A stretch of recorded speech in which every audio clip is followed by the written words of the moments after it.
اللہ الرحمن الرحیم ومن احسن قولا ممن دعا الی اللہ۔ اذان شعائر اسلام میں سے ایک عظیم شعار ہے اور 24 گھنٹوں کے ہر لمحے میں کسی نہ کسی کونے میں اذان کی آواز گونجتی رہتی ہے۔ اس حوالے سے ایک دلچسپ گفتگو آپ کی سماعتوں کی نظر ہے۔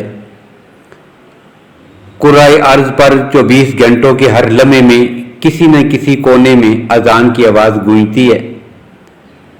نظام قدرت کے مطابق کرۂ ارض کے گرد سورج کی گردش کے ساتھ ساتھ صبح و شام، رات اور دن، سپہر کے اتار و چڑھاؤ کے ساتھ 5 وقت کی اذانیں دنیا کے کسی نہ کسی کونے میں گونجتی ہیں۔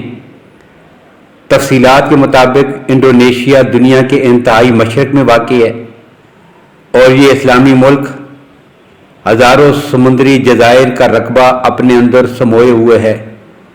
اسی وجہ سے اس کو مجمع الجزائر بھی کہتے ہیں، جن میں سماٹرا، جاوا اور دیگر بہت سارے سینکڑوں جزائر ہیں اور اس کی آبادی 18 کروڑ کے لگ بھگ ہے۔ دنیا کی پہلی طلوع سحر اسی کے جزیرے سے مشرق میں واقع جزائر سے ہوتی ہے، جہاں اللہ اکبر کی صدائیں بلند ہونا شروع ہو جاتی ہیں۔ بیک وقت ہزاروں مؤذن اللہ اکبر کے ساتھ محمد الرسول اللہ کی صدائیں بھی بلند کرتے ہیں۔ مشرقی جزائر سے یہ سلسلہ مغربی جزائر کی طرف بڑھتا ہے اور سورج کے ساتھ ٹھیک 1.5 گھنٹہ بعد انڈونیشیا کے دارالحکومت جکارتا میں اذانوں کی آواز گونجنے لگتی ہے۔ جکارتا کے بعد یہ سلسلہ سماٹرا میں شروع ہو جاتا ہے اور سماٹرا کے مغربی قصبوں اور دیہات میں اذانیں شروع ہونے سے پہلے ہی ملایا میں اذانوں کا سلسلہ شروع ہو جاتا ہے۔ 1 گھنٹہ بعد سورج ڈھاکہ پہنچتا ہے۔ بنگلہ دیش میں ابھی یہ اذانیں ختم نہیں ہوتی کہ کلکتہ سے سری لنکا تک فجر کی اذانیں شروع ہو جاتی ہیں۔ دوسری طرف یہ سلسلہ کلکتہ سے بمبئی کی طرف بڑھتا ہے اور پورے ہندوستان میں فضا توحید و رسالت کے اعلان سے گونج اٹھتی ہے۔ سری نگر اور سیالکوٹ میں فجر کی اذان کا وقت ایک ہی ہے۔ سیالکوٹ سے کوئٹہ، کراچی اور گوادر تک 40 منٹ کا فرق ہے۔ اس عرصے میں فجر کی اذان پاکستان میں بلند ہوتی رہتی ہے۔ پاکستان میں یہ سلسلہ ختم ہونے سے پہلے افغانستان اور مسقط میں یہ اذانیں شروع ہو جاتی ہیں۔ مسقط کے بعد بغداد تک 1 گھنٹے کا فرق پڑ جاتا ہے۔ اس عرصے میں اذانیں سعودی عرب، یمن، متحدہ عرب امارات، کویت اور عراق میں گونجتی رہتی ہیں۔ بغداد سے اسکندریہ تک پھر 1 گھنٹہ کا فرق ہے۔ اس وقت شام، مصر، صومالیہ اور سوڈان میں اذانیں بلند ہوتی ہیں۔ اسکندریہ اور استنبول ایک ہی طول و عرض پر واقع ہیں۔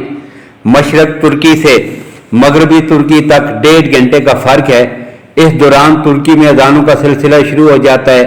اسکندریہ سے طرابلس تک 1 گھنٹہ کا فرق ہے۔ اس عرصے میں شمال امریکہ میں لیبیا، تیونس میں اذانوں کا سلسلہ شروع ہو جاتا ہے۔ فجر کی اذان، جس کا آغاز انڈونیشیا کے مشرقی جزائر سے ہوتا ہے، 9.5 گھنٹے کا سفر طے کر کے بحر اوقیانوس کے مشرقی کنارے تک پہنچتی ہے۔ فجر کی اذان بحر اوقیانوس تک پہنچنے سے پہلے مشرقی انڈونیشیا میں ظہر کی اذان کا سلسلہ شروع ہو جاتا ہے اور ڈھاکہ میں ظہر کی اذانیں شروع ہو جانے تک مشرقی انڈونیشیا میں عصر کی اذانیں بلند ہونے لگتی ہیں۔ یہ سلسلہ 1.5 گھنٹے تک بمشکل جکارتا تک پہنچتا ہے کہ مشرقی جزائر میں مغرب کی اذان کا وقت ہو جاتا ہے۔ مغرب کی اذانیں ابھی سماٹرا تک پہنچتی ہیں کہ اتنے میں انڈونیشیا کے مشرقی جزائر میں عشاء کی اذانیں گونجنے لگتی ہیں۔ الغرض کوئی کرن نہ پھوٹے، کہیں روشنی نہ ہو، تیرا جو نام اذاں میں نہ ہو، صبح ہی نہ ہو، شام رہے۔ مختصر یہ